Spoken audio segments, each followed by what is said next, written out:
Hello fellow YouTubers, Trouble8385 here at YouTube Gaming Community number 33. So this time we're going to start off talking about EquilibriumGaming. He has a family matter going on right now. Don't worry, everything's fine. But because of that, he will not be on very much. He will post a video here or there for Neo Matrix Blade, but outside that, you know, family is much more important than YouTube, and so right now that's where he needs to take care of and be. So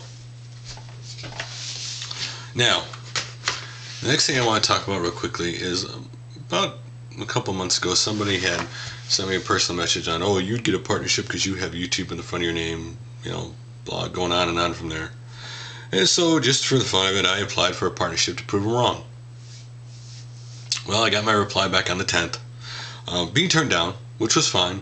I figured that would happen anyway, and the reply said basically that I didn't have enough viewership. But even let's say I had gotten it, the truth is I would not have increased the amount of videos I've done or anything different. It would have been, okay, that's nice. Okay, maybe I could have got a game here or there with it. Who knows? But because I have seen cases on YouTube where people get partnership and they just start pumping out videos, and all they do is tick off their subscribers and people watch their videos. Because it's more like a reward, not like all of a sudden, oh my God, I need to make all these videos so I could prove to them I was worth it. But next thing I want to talk about, the joke I made last episode during the shout out video. I was making it about myself and I said stupid. A lot of people didn't understand that, so from now on I'm just gonna, any shout out video, if I'm in it or not, I'm just gonna say it's a shout out video and to check it out, and that's it. Because in my head it sounded funny, but when I said it, it didn't come off that way. Next thing I've noticed is, a lot of you probably noticed this, is a delays of videos being put in your subscription box. When you go to my subscriptions, lately the videos have been delayed. Sometimes it's been 2-3 days after they've been out, you finally get them in your box. I know it was unusual that I went through a period where a whole day I had no new videos in my box. Or people in my last video had said, hey, they saw, the channel saw it, but it wasn't in their subscription box. So just be aware that some of the channels you're subscribed to may be making videos, but they're just not, they're getting delayed going into your subscription box, since YouTube has been making a lot of changes lately. One of the small changes you may have noticed is the whole green thing with a check mark if you're subscribed to the channel. Which is good because you know you're subscribed to it, instead of going there going, I wonder if I'm subscribed to that. Especially when you're subscribed to a bunch of channels, sometimes it's hard to remember. And next up, Monte Carlo 10254. I'm glad that he's back on YouTube. He had gotten hacked, and him and YouTube had resolved his channel problem, so I was glad to see him back on YouTube. I know it seems like there's been a rash of these lately, but last thing I meant to get to last show, Bakeman13's birthday was on Veterans Day also, so if you want to wish him a happy late birthday, go to his channel. And the next thing I want to talk about happened tonight on Skype. Talking to somebody on Skype. I'm not going to say who they are because they're not sure what to do and everything yet. So everybody runs into this problem at some point on YouTube, whether you've been on for several years or whether you've been on for 3 months. You get to the point where you're like, I don't know what to do with my channel. On this channel, for my example, I knew I wanted to do something about talking, but I didn't know what it was. And eventually things happened, and eventually I was like, I'm going to do this. But I was comfortable with doing pickup videos, and I didn't want to step out of my comfort zone. Didn't know how it would come off, didn't know how people would react. But anyway, one day I said, after 3 weeks thinking about it, I just sat in front of the camera and did it. And people responded positively, and we are where we are with it now. But I made a couple different suggestions to him. One was, it's apparent that what he wants to do and what community he's trying to be tied to are fighting each other. So he's not happy. I told him he has to sit down and figure out what he wants his channel to be. Forget his subscribers, forget his friends. What do you want your channel to be? What kind of videos do you want to make?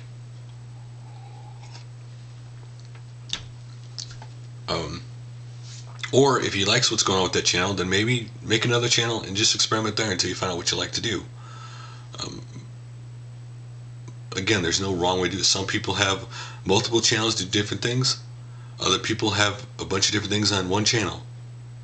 it's really up to you. He's kind of worried about how his friends react. He's kind of worried about subscribers react. I'll give you an example for doing this show. When I first started the show, my friends didn't comment, I believe, at all the first 5 episodes. I don't think they knew how to react because it just all say boom, it was there. They'd never seen anything like that before. They didn't know what it was, what my intentions were, and so, but eventually they all came around. And you just have to have faith that the people that you're friends will embrace no matter what you like. Like I said, you can make whatever you want on your channel. I'm still going to be your friend. I'm still going to be subscribed to it. I just may not watch all the videos you make if it's something I don't care for. You always got to do on your channel what you're passionate about and what you like. If you're not doing on your channel what you like or passionate about, then don't do it. Do what you are passionate about.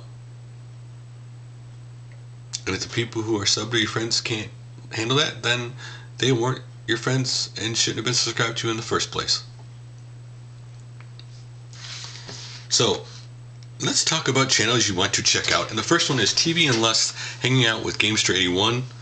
It seemed like there was a little Gamester81 publicity thing going on because he was also on Mondo Coolcast number 16. He was a guest on that one. Next up is Jillpoo3's Custom NES Painted if you want to see a purple NES. Luke Morris's one playing around with the Broken PS3.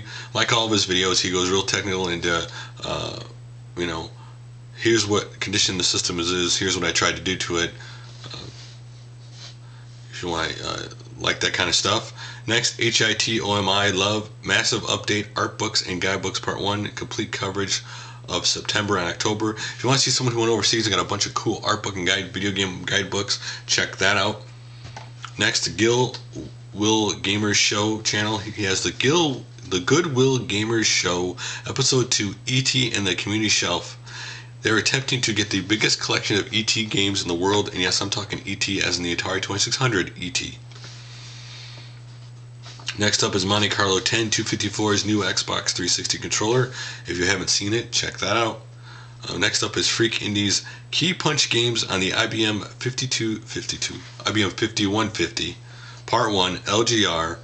Some of the games are Round 42, Rockets, and Blackjack. Next up is MURAGARU 553's. I'm going to give you the translation, not the actual title, and that is The Legend of Heroes Trails in the Sky SC for the PSP. Really cool RPG that's out overseas and not over here yet. Next up, Huey 999's Power Drive coinop Bally Midway. It's kind of like a monster truck arcade game. I never even knew this existed till this video. Next up is DALBSTRICFC Nintendo 64 Game Tips Commercial US. Do you like commercials? And then HalfBlindGamer's The Amazing Adventures of M&S Bonami Retro Fair. If you love games, seen a bunch of retro games in one place. And then Dustin Vlogger's Falcom to Nintendo 60 to 72 pin adapter.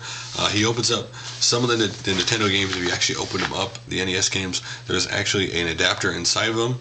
So I want to see him open up a game and see that. Check that out. Then X-File 2708's Living Room Tour, 17th of November 2010. You know how much I love game room tours. Next is Red South City's Glitch Busters Episode 3, Viva Pinata, Trouble in Paradise. Professor Pester Fence Glitch. So if you want to see Glitch in that game, check that out. Next one is Nerox's YouTuber of the Week, 3rd week of November. So if you want to see a shout out, check that one out. Next up is Atarix 777's Game Room Tour, Part 1 of 3. I will link to the first one if you want to check out a Game Room Tour. And next is KUMAO 1002, My PlayStation 1 and 2 Collection Part 5, Square Collection Part 4. It's a Japanese collection of games because he's from Japan. He lives in Japan. So if you want to see those, check that out. So guys, that's all till the next video.